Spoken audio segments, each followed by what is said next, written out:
മോഹൻലാൽ എന്ന മലയാളത്തിന്റെ അഭിമാന നടന് കഴിഞ്ഞ ദിവസമായിരുന്നു പിറന്നാൾ.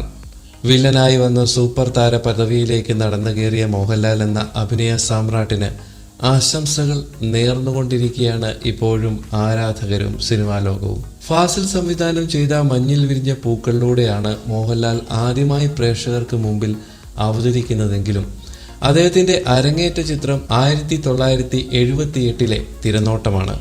രാജ്യത്ത് ഏറ്റവും കൂടുതൽ പ്രതിഫലം വാങ്ങുന്ന നടന്മാരിൽ ഒരാൾ കൂടെയാണ് ലാലേട്ടൻ. 2019 ഫോർബ്സ് ഇന്ത്യൻ റിപ്പോർട്ട് അനുസരിച്ച് 2019 മാത്രം മോഹൻലാൽ തന്റെ സിനിമകളിൽ നിന്ന് 64.5 കോടി രൂപയാണ് പ്രതിഫലമായി വാങ്ങിയത്. രാജ്യത്തെ ഏറ്റവും കൂടുതൽ പ്രതിഫലം വാങ്ങുന്ന നടന്മാരിൽ ഒരാൾ കൂടെയാണ് മോഹൻലാൽ. വെള്ളിത്തിരയ്ക്കപ്പുറം മോഹൻലാൽ വിവിധ ബിസിനസ് രംഗങ്ങളിലും സജീവമാണ്. റിപ്പോർട്ടുകൾ വിശ്വസിക്കാമെങ്കിൽ അദ്ദേഹത്തിന്റെ ഏകദേശ ആസ്തി $50 മില്യൺ മുകളിലാണ്. അഭിനയത്തിനു പുറമെ സിനിമാ നിർമ്മാണത്തിലും വിദ്യാഭ്യാസ മേഖലയിലും മോഹൻലാലിന് നിക്ഷേപമുണ്ട്. കേരളത്തിന്റെ തലസ്ഥാന നഗരി ആസ്ഥാനമായി പ്രവർത്തിക്കുന്ന വിസ്മയാസ് മാക്സ് എന്ന ഫിലിം പ്രീ പ്രൊഡക്ഷൻ സ്റ്റുഡിയോ മോഹൻലാലിന്റെ ഉടമസ്ഥതയിലാണ്. കേരളത്തിൽ ഉടനീളമുള്ള സിനിമാ തിയേറ്ററുകളുടെ ഒരു ശൃംഖലയും അദ്ദേഹം നടത്തുന്നുണ്ട്. ലോയിഡ്, മൈജി, KLF, കൊക്കോനാട് coconut oil, Manappuram Finance, Hotstar എന്നിങ്ങനെ നിരവധി ബ്രാൻഡുകളുടെ മോഡലാണ് മോഹൻലാൽ ഇപ്പോൾ.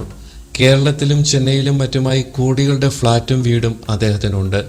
കൊച്ചിയുടെ കണ്ണായ ഭാഗത്ത് കോടികൾ വിലയുള്ള വീടാണ് അമ്മയ്ക്കായി മോഹൻലാൽ സ്വന്തമാക്കിയത്. മാത്രവുമല്ല, ദുബായിലെ അമ്പരചുംബിയായ ബുർജ് ഖലീഫയിലെ 21ാം നിലയിലെ ഫ്ളാറ്റും മലയാളികളുടെ 6ാം തമ്പുരാന് സ്വന്തം.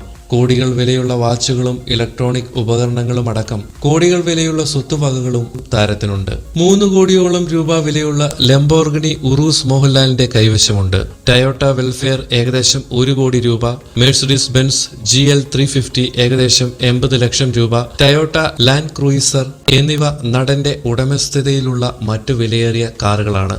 മാത്രവുമല്ല, എല്ലാ കാറുകളുടെയും വില ഏകദേശം 20 കോടി രൂപയിൽ അധികമാകുമെന്നാണ് കണക്കാക്കുന്നത്. കോടികൾ വിലയുള്ള രത്നങ്ങൾ പതിപ്പിച്ച വാച്ചുകളും ലാലേട്ടന്റെ സ്വന്തമാണ്. കൂടുതൽ വാർത്തകൾക്കും മറ്റു വിശേഷങ്ങൾക്കുമായി നിങ്ങൾ ഈ ചാനൽ സബ്സ്ക്രൈബ് ചെയ്യുന്ന കാര്യം മറക്കരുതേ.